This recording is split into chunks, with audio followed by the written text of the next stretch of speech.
Hello, friends.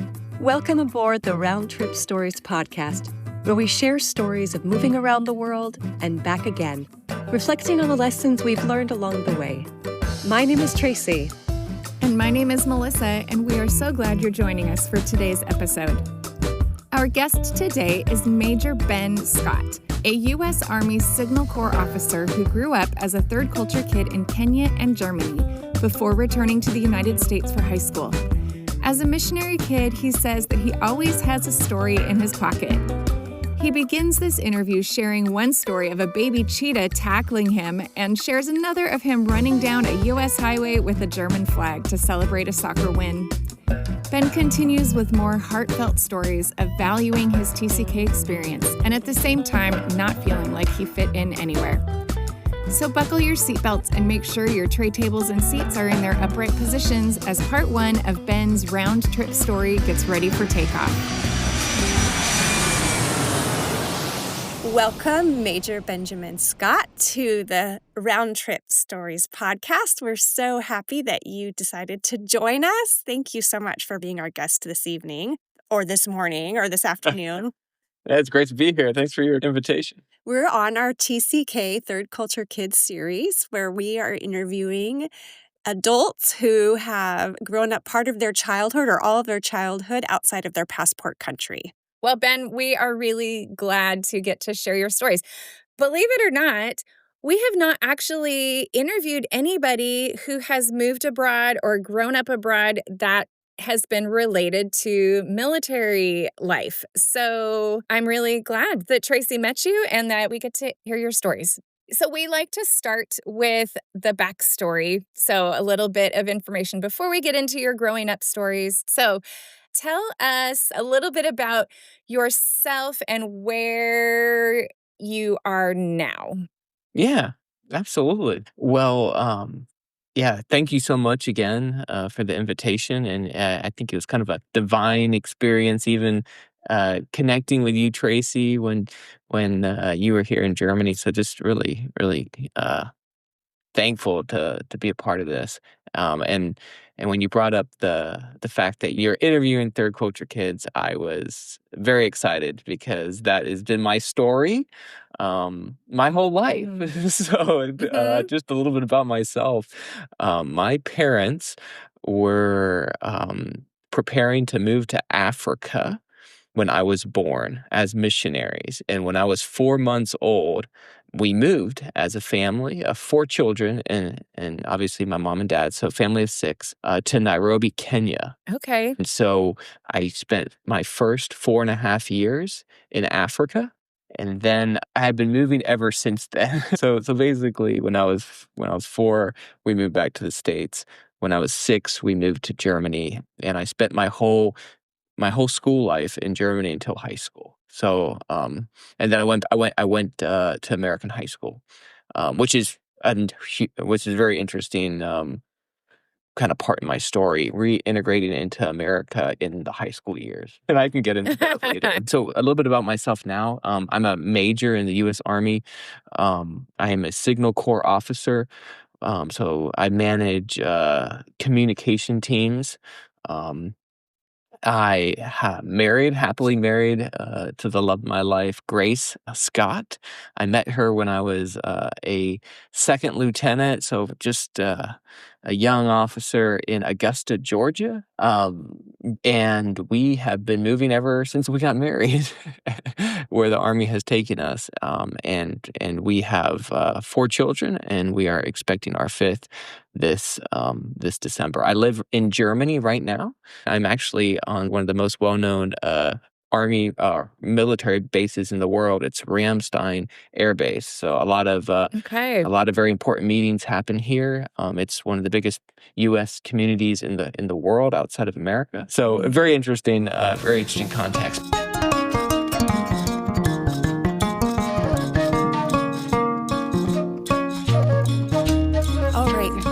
Well, we're going to talk about your time living as a third culture kid. So our first topic is tell us a favorite story or memory of your time growing up. Yeah, absolutely. So, it's kind of funny when you spend your life as a missionary kid or third culture kid, you kind of just gather stories. And we would actually go back to the States every 2 years for a couple months on furlough. My parents would see churches. We would also see our, extended family. And you'd have these stories that were kind of in your hip pocket. So yeah, so a couple of stories. So my classic story from my time in Africa was that a cheetah jumped on me. And so that's like, the kind of like, oh wow, you were jumped on by a cheetah, which is a true Yeah, story. that's exotic and Very scary. exotic, very exotic. So, but basically, we were at an animal orphanage where they had a lot of animals, and I ran ahead of my dad as a 3-year-old, and a young cheetah was on a long leash, and he ran after me and tackled me because he wanted to play with me. But that was just kind of the classic story of growing up, around African animals or going on safaris, which we did quite a bit. And my parents told me that I threw a pacifier out of the window, and a lion was right there, and it was my favorite pacifier, and I couldn't. They couldn't stop the car. So you have these kind of true story.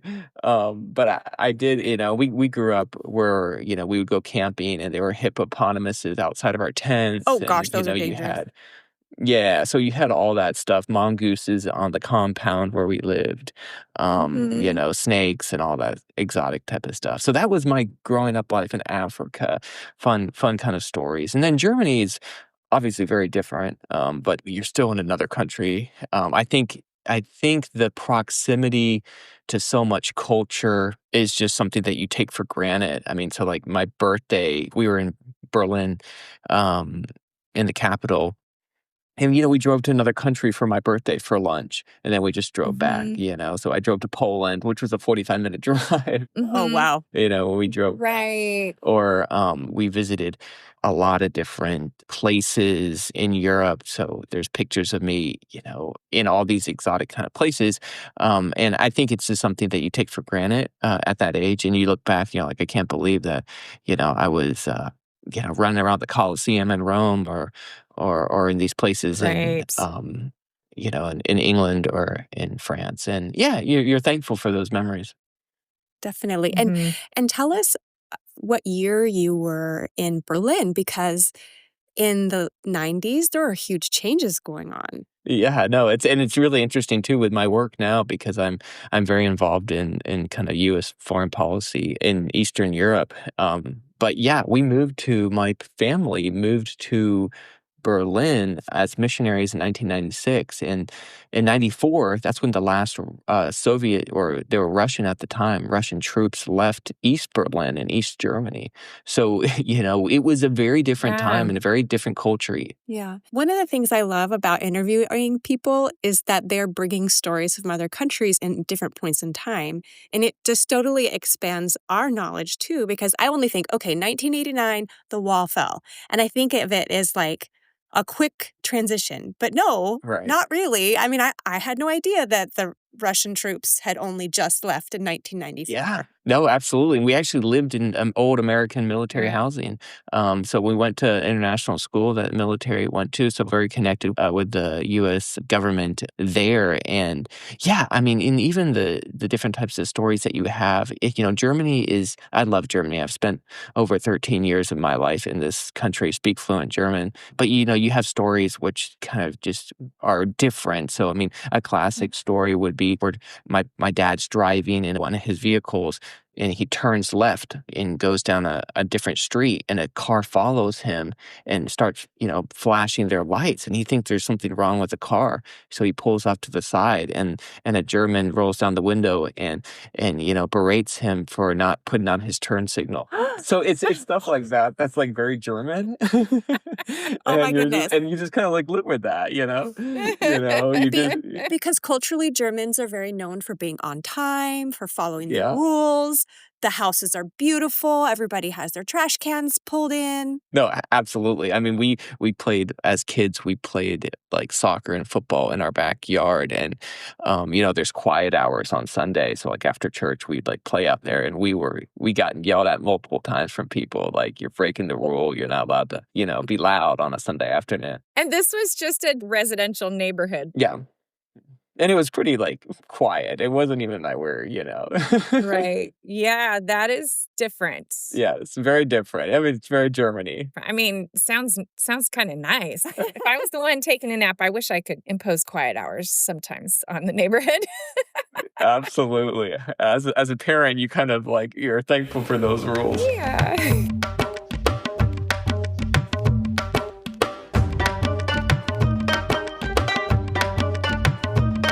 But now tell us a story about something that was hard about while you were growing up and living in Yeah. Germany, in Berlin. Yeah, no, absolutely. Um, in some of this, coincides with your story as a missionary kid. Mhm. I mean, I think you're very, self-aware from an early age that, you just don't quite fit in anywhere. You know? Mhm. You kind Mhm. of you kind of fit in with your society or your friends in Germany, but you're a little different. And then when you go back to the States, you're a little different. And so we would have mission retreats every couple years with the other missionaries that lived in Europe in our mission organization. And they were in some really cool places. We went to France one time or Spain another time.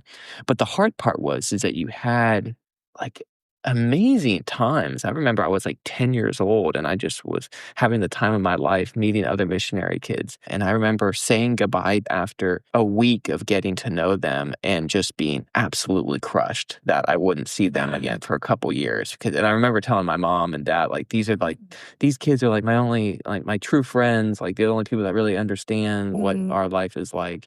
Kind of weighty stuff for a 10-year-old, right. but yeah, it's the life of a third culture kid. You are pretty aware at an early age that your relationships are different.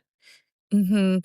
Well, and what you're saying there about the way you connected with those other kids, those other MKs in such a short time, in such an intense way, really speaks to that third culture of being different from where you live or from where you were born maybe. And that's one of the things that Tanya Crossman shared with us in our interview about her research about third culture kids, is how she said often kids who have moved to different places will have more in common with each other.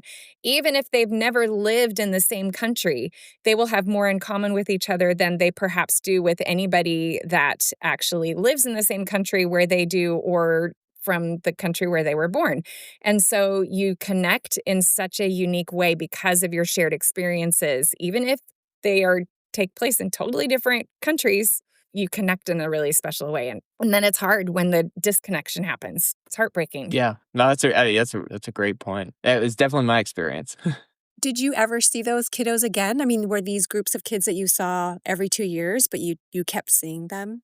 We did, and this was also right when, like, email was coming online, so you would, like, email them and stuff, Mhm. but you're exactly right, I actually hadn't heard it that way before, and maybe we can get into this later, but even, for parents of third culture kids or missionaries who have kids now to understand this fact that it is so critical for kids to meet people who have the same life experience, even though they may live in a completely different society. Because there Mhm. are you actually are with someone who gets the foundation of your life experience.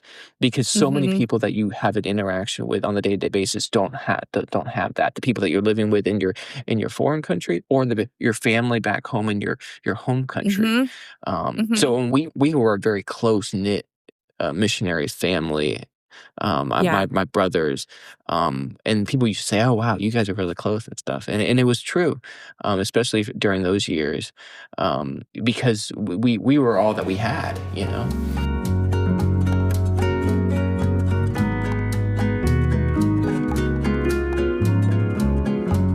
Well, Ben, tell us more about what you loved when you lived in Berlin, Germany. Yeah, it was a very, very obviously formative time in my life. Between first grade and high school, I think. some stuff that you just walk away with and that you love is the beauty. I'm someone who's fascinated by beauty and how God shows his beauty and his character through different cultures or different life Mm-hmm. experiences, physical beauty. I love Mm-hmm. going to beautiful places. One thing about Germany is that it's a very beautiful country. There's a lot of it that's very, very beautiful. From the way that the old homes look like to the old churches to the nature. I truly loved it. Christmas here is absolutely beautiful. And Mm-hmm. I actually took my wife back to Germany before we moved here with the army because I just wanted her to experience it, and she fell in love with it right away, and Mm-hmm. partly because of the beauty of it. And then another thing that I just love about Germany is I love the people as much as I give them. I joke around about the craziness, and there are like any place there's weaknesses to culture, but Sure. the German people is something that I absolutely love. They are a very loyal group of people. They take friendships very seriously, Mm. in some ways more than I do. And I mean, I hate to say that, but I think more than most Americans do. Yeah. You can, yeah, I mean, they're the type of people that you're like, oh, we should get together, and they're like, okay, so when are we going to get together? And in Okay, America, let's schedule it. you just kind of say that, but I mean, we've lost touch with some German friends, and then we get back together with them, and it's like we never have lost touch. And so they are a group of people that take friendships and relationships very seriously, and yeah, and from my time back as a missionary kid to even my time now living in Germany, I have loved that about Germany. Mm. Yeah, that's beautiful. Yeah. One of the things I really like about getting to talk to people from all over the world is, getting to hear about the beautiful parts of different cultures and different countries. Because I always think, like you said, every culture, every country, we all have our strengths and our weaknesses. We can't all be good at everything. Yeah. And Ben, you mentioned how you really appreciate God's beauty through different cultures and through different places and people. And I also feel like when we get to know a wider variety of people, we see a wider the Mhm. depth of God's creation because we see, oh, Mhm. it's not just like that, or people are not just like that. And I feel like we get to see different aspects of the image of God, reflected in different ways in different cultures. Yes.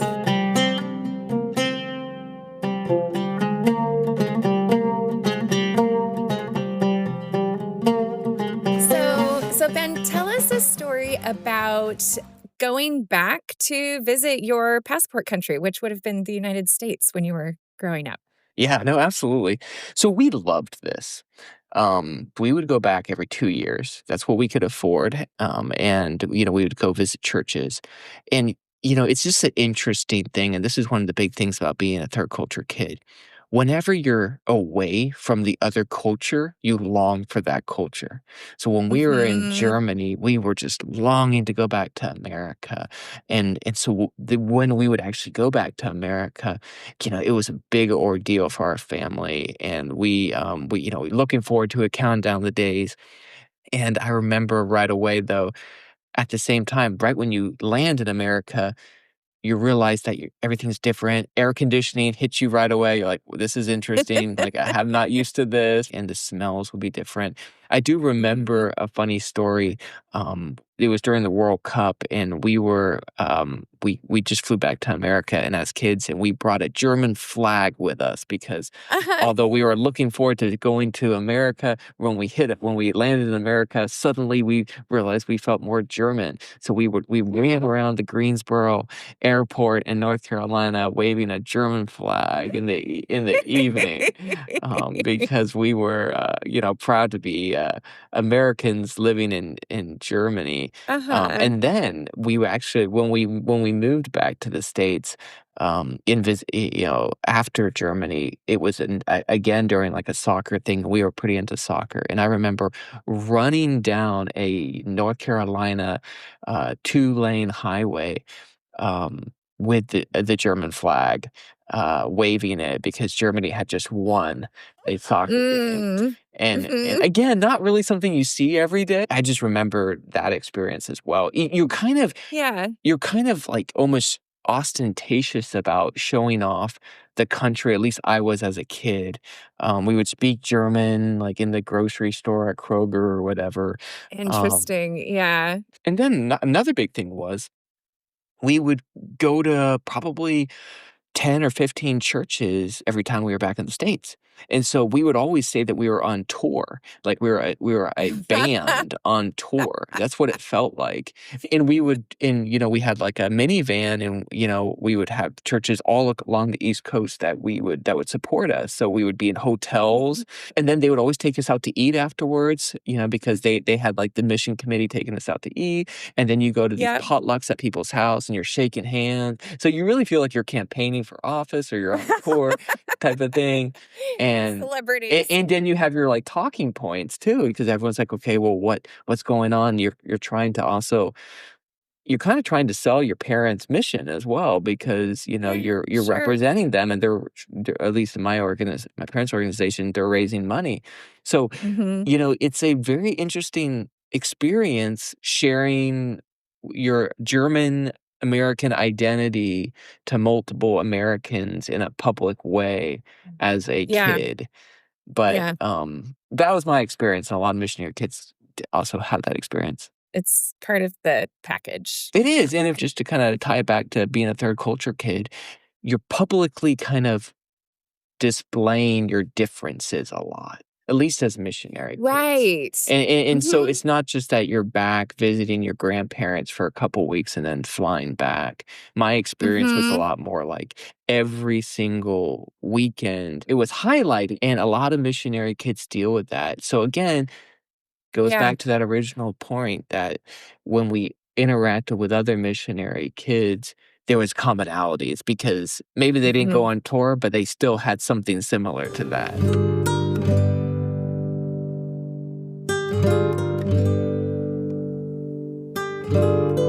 So tell us, Ben, is there anything at this point in hindsight, do you wish that your parents maybe would have realized or known back then?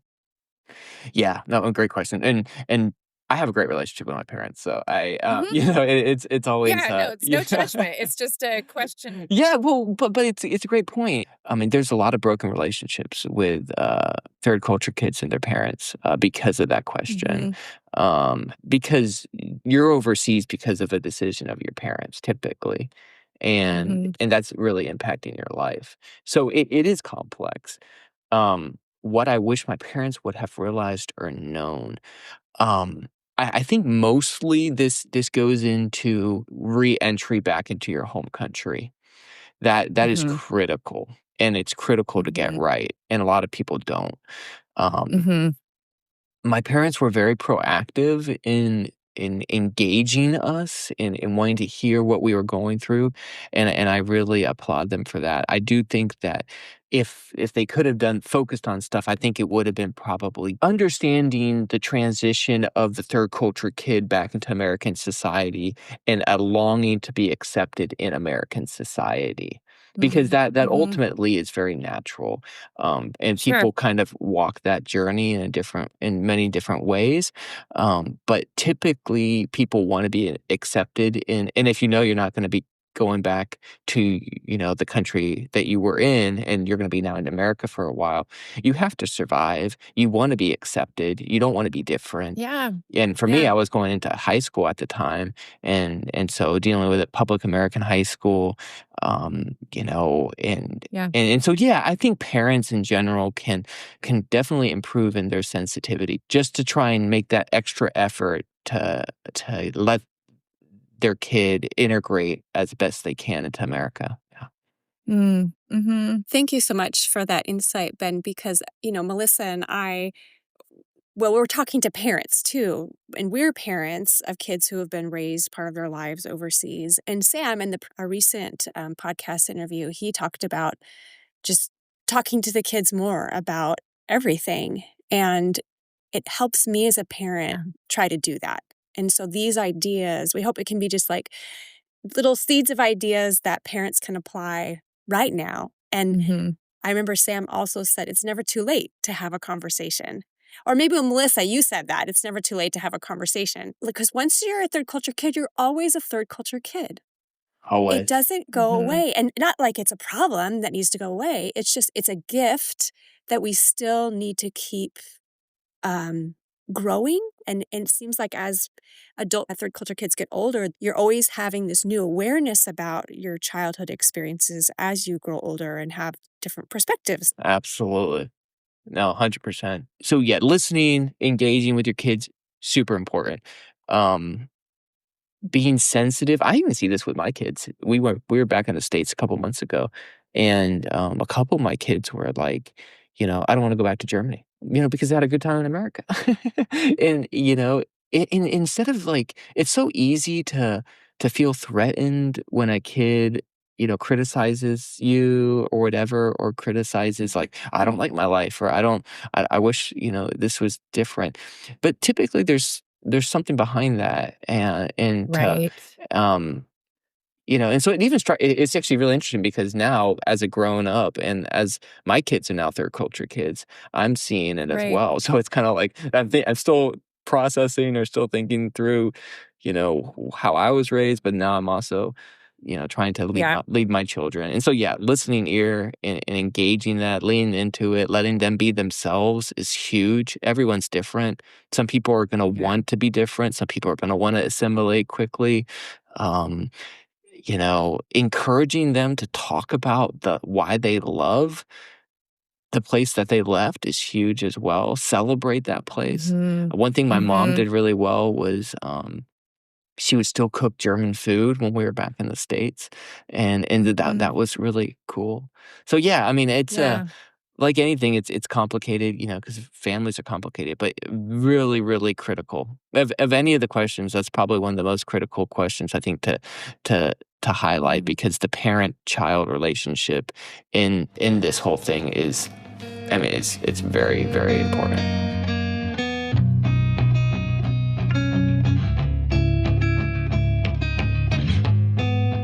So, our last question for this first part of your interview, how did growing up as a TCK influence your worldview that you have now as an adult? Yeah, I mean, so for me, it's fascinating because, 1, I'm living overseas right now.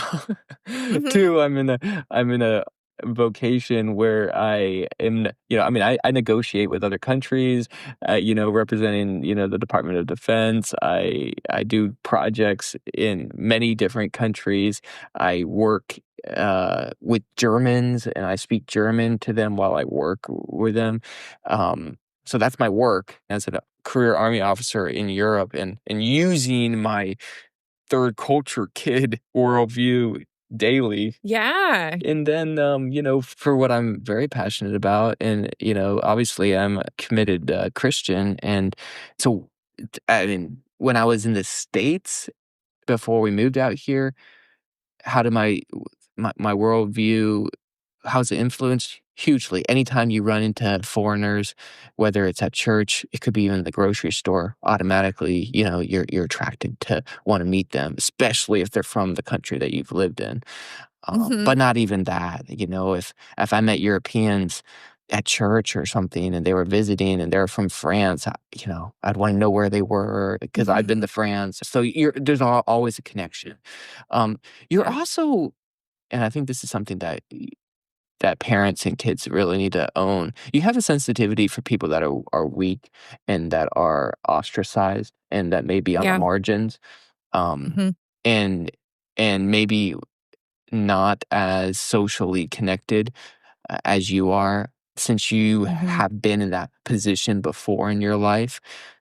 I remember when I Mhm. was in high school in Atlanta, American big high school, there were these 2, guys from Afghanistan, and I had a heart for them, and they were kind of, this was years ago, but they were kind of made fun of and stuff like that, and I was like, you know, it didn't sit well with me, and maybe it was because I was a believer, but I think a lot of it was also because I was a third culture kid, and I've been there before, and I Mhm. have made mistakes speaking a different language in public and been humiliated, and so all those type of things that we've all been through, and Yeah. so when you see it then in America, your heart goes out, and so I think you are able to show Christ's love to people because you understand what it's like to be weak. Mm-hmm. Absolutely.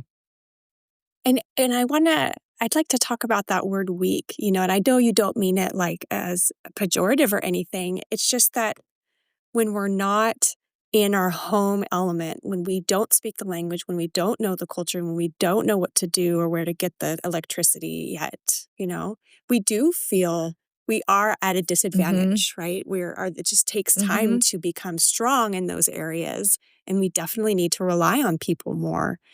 And Mm-hmm. I'm Oh so yeah. glad to hear as a high schooler, you recognize that and were um, generous with your compassion and being able to relate to others.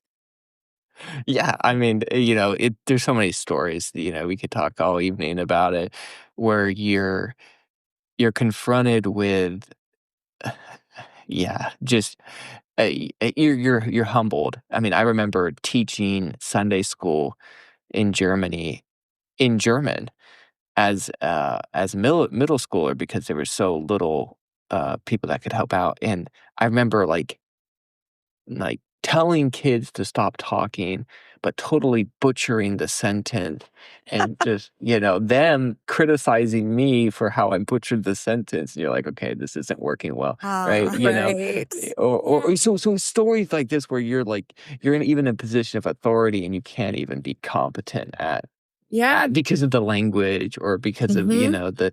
the different Yeah. scenarios. Yeah.